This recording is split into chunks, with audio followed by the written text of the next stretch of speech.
Is forgiveness a channel to achieve moral or social justice? We believe that it is a form of justice, but only for one side of the parties involved in the matter, specifically the one who gives the forgiveness. In the social context, we have the forgiveness typified as a type of justice, our own justice. Like if it were possible that through this forgiveness we can balance and fix the situation. It can make you feel powerful over something, and that your decision to give or not to give the forgiveness can change the matter, that it can balance the scale of justice. We believe that it is true, because whenever someone forgives a person, it's because they are ready and that they can let the situation go away. But it's only for the one who gives it. It feels fair for them, like they manage the situation with a sorry. The forgiveness won't change the acts done, neither change the person who committed the acts. It is justice for the ones that give it, because of their own perception of it.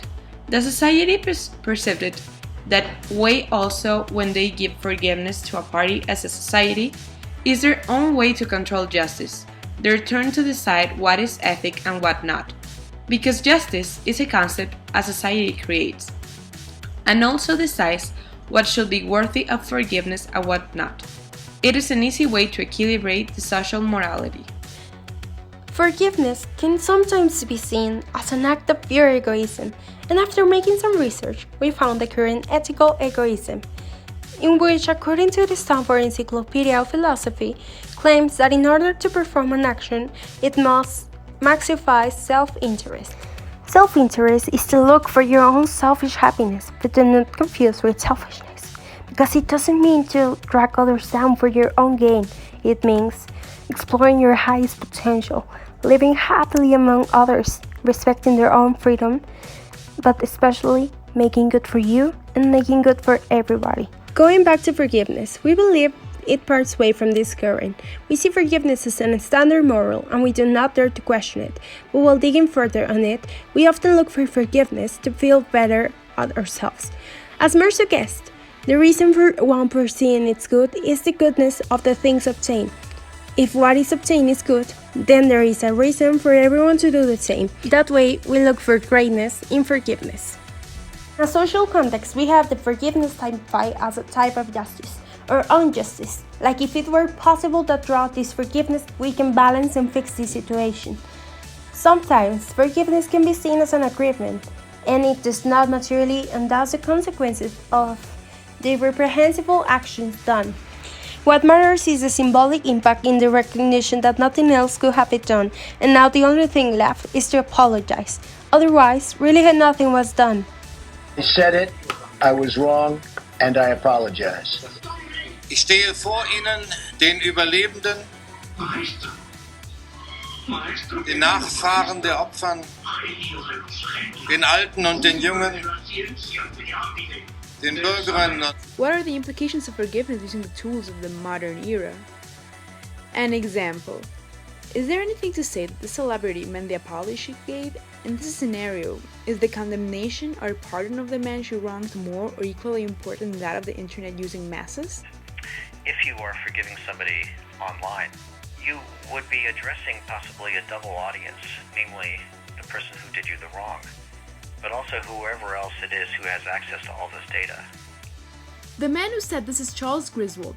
He's a philosophy professor at Boston University, and in this interview he gave with CBC Network in 2016, he explains the peculiarities of what forgiveness in the modern world has come to mean. Griswold speaks of the internet as a whole new world to explore the complexity of pardon. This discourse shows the false morality and the one-sided justice of forgiveness. Anyone apologizing online is not only doing it to feel good at themselves, but to look good in front of others with absolutely no real repentance shown.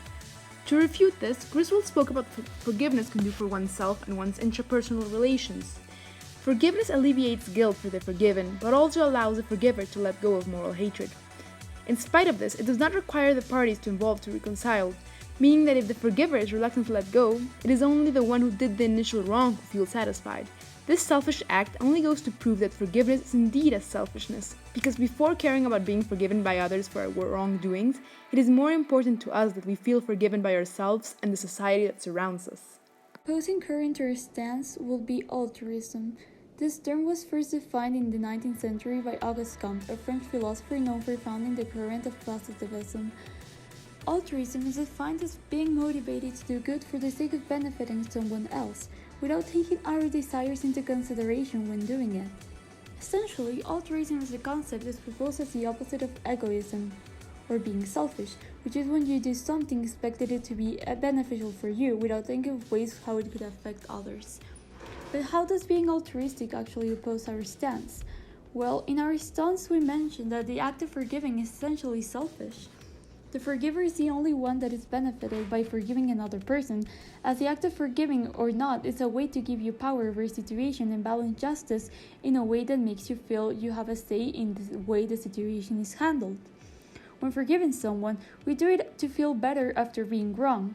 We only take our feelings into consideration and act upon the situation in a way that only benefits us, such as by making us let go of the resentment or forgetting we were even wrong. We can clearly see that altruism proposes that we are morally obligated to do good without taking into consideration our self-interest, but in our stance, forgiveness is born out of self-interest, as a way of coping with the aftermaths of the situation.